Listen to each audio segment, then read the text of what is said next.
ভাই যেখানে আমরা আছি সেখানে। বাবুল ভাই, আপনি আমাদের দলে জয়েন করুন। বাবুল ভাই, আপনি আমাদের দলে জয়েন করুন, আমাদের গরিব দুঃখী জনতা পার্টিতে। এই যে বাবুল ভাই, বাইরে মার্সিডিজ গাড়ি খাড়াই রয়েছে, আপনি আমাকে দলে জয়েন করেন। আমি কোন দলের সাথে নাই।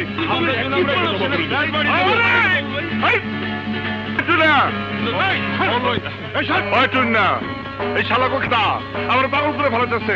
যাও যাও যাও।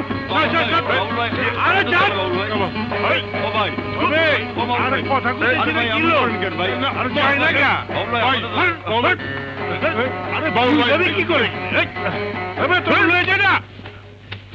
আচ্ছা, এই যে এতগুলি হোমরা চোমরা আইলো, টাকা পয়সা গাড়ি বাড়ি ছাড়া কি ঠিক হইলো? আমি যদি কোনো পার্টিতে জয়েন করি তাইলে আমি সরকারি পার্টিতে জয়েন করবো, সব আকাম কুকাম করা যাবো।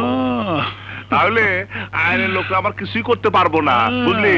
বুঝছি বুঝছি, মাথা বুদ্ধি। আপনারা শুনে রাখেন, একের পর এক খুন করা সত্ত্বেও পুলিশ বাবুলকে গ্রেফতার করতে পারছে না কেন? ঢাকা শহরের বুকে কুখ্যাত খুনি বাবুলকে কারা সাজা দিচ্ছে, জবাব দিন। কারা বাবুল কতদিন সশস্ত্র দিচ্ছে বলুন? দেখুন, পুলিশ তাদের সর্বাত্মক চেষ্টা করে যাচ্ছে। অভিযোগ উঠেছে আপনার রাজনৈতিক দল বিভিন্ন সন্ত্রাসীদের শেল্টার দিয়ে তাদের অপরাধ করার রাস্তা উন্মুক্ত করে দিচ্ছে। কথাটা কি সত্য না মিথ্যে? কি বলতে চান আপনি? জানেন, 4 বছর ধরে ক্ষমতা থাকার পরেও পরনের কাপড় ছাড়া আমার কোনো সম্পত্তি নেই। আমার বাড়িতে এখন পর্যন্ত ভাত, ডাল আর আলু ভর্তাই হচ্ছে প্রধান খাদ্য। অসৎ পথে কামাই করতে চাইলে আমার নামে 3-4টা মিল ইন্ডাস্ট্রি থাকতো, ব্যাংক ব্যালেন্স থাকতো, 3-4টা গাড়ি থাকতো। তার কোনো কিছুই আমার নেই। সৎভাবে জীবনযাপন করছি, এটাই কি আমার অপরাধ? কিন্তু বাবুলকে গ্রেফতার করার জন্য আপনারা পুলিশকে অর্ডার দিচ্ছেন না কেন? কারণ অপরাধ প্রমাণিত না হওয়া পর্যন্ত কেউ অপরাধী নয়। তাই বাবুলের নামে যতক্ষণ না পর্যন্ত অপরাধ প্রমাণিত হচ্ছে, ততক্ষণ পর্যন্ত কোনো ডিসিশন আমাদের পক্ষে দেওয়া সম্ভব না।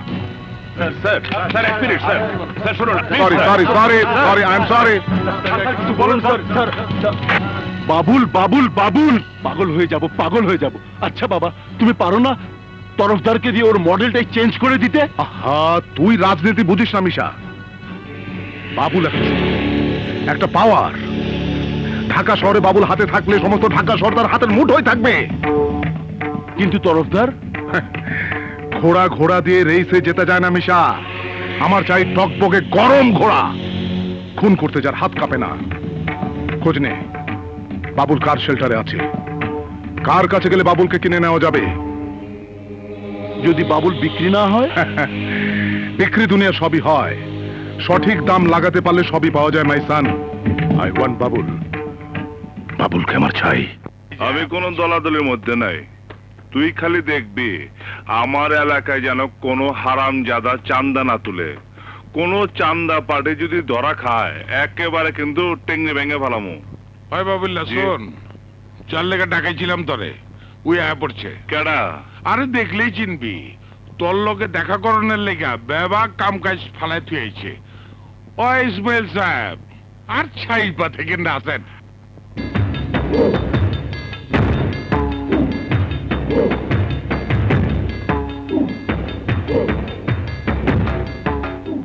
এই যে উনি, ওনারে তো পল্টন ময়দানে ভাষণ দিতে দেখছি। উনি তো নেতা।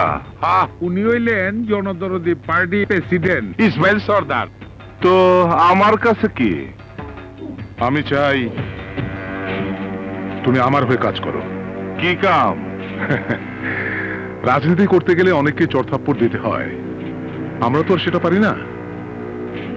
তাই আমার হয়ে তোমাকে চট্টা দিতে হবে।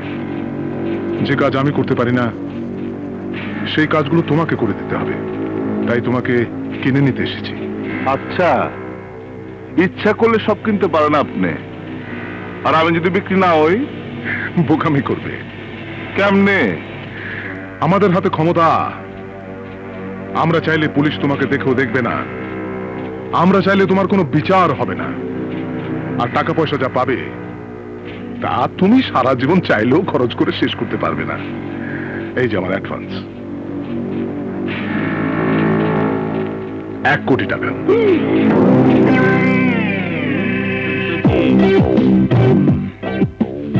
কি? ঠিক বাবা এটা ব্যাংক দেখি।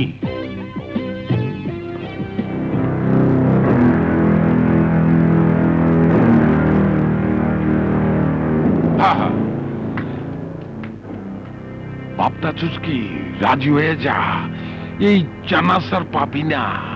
সরকারি দল সবকিছু বেশি বেশি। বাবুল, সুযোগ একবার চলে গেলে আর আসে না। তোমার মতো দেশপ্রেমিক আমাদের প্রয়োজন। তোমার মতো বাবুল দেশে প্রতিদিন জন্মায় না। তোমার ক্ষমতা আমি আমার দলের প্রয়োজনে ব্যবহার করব, কি বলো? ইস কিট্টু লাগছে রে, মগজটা দোলা দিতেব। বাবুল কবুল করে ফেলা, পুলিশের কাছ থেকে আর পলে থাকতে হইব না। বুক ফুলাইয়া মজ দোকান দিয়ে আসতে হাঁটতে যাবো, ট্রাফিক জাম করে ফেলামু, কে কিছু করতে পারবো না, টাকা আছে না। বাবুল বাবুল রাজি হয়ে যাও, ও ভাই বুঝাও।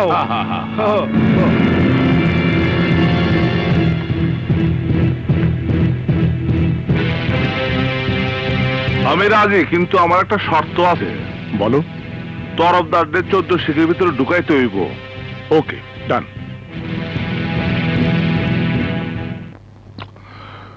তোমার প্রথম কাজ হচ্ছে, শম্ভু নামে একটা লোক আমার জায়গা অবৈধভাবে দখল করে আছে। তোমার কাজ হচ্ছে ওকে সরিয়ে দেওয়া। ওকে? এইটা আমার বস্তি। এখানে থাকতে হলে হেরোইন, গাঁজা, ডাইলের ব্যবসা করে থাকতে হবে। আর যদি কেউ পুলিশ সেই কথা কয়, তাহলে তার লাশ পড়ব। ঢাকা শহরে এমন কোন শক্তি নাই যে শম্ভুর সাথে লাগতে আসবে। ওই শম্ভু, রে, তোর বাপ! আমার বাপ তো কবে মরে গেছে। তুই আমার কোন বাপ? ঢাকা শহরের প্রতিদিন সকালে পেপার খুললে যার নাম দেখে, যার স্টল অফিস আদালতে সর্বক্ষণ যার আলাপ হয়, আমি সেই লোক বাবুল। শম্ভুর বস্তিতে একটা পিঁপড়াও ঢুকতে পারে না। তুই যখন ঢুকে পড়েছিস, তখন আর জীবন নিয়ে ফিরে যেতে পারবি না।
জিন্দাবাদ জিন্দাবাদ, বাবুল ভাই, বাবুল ভাই, জিন্দাবাদ জিন্দাবাদ।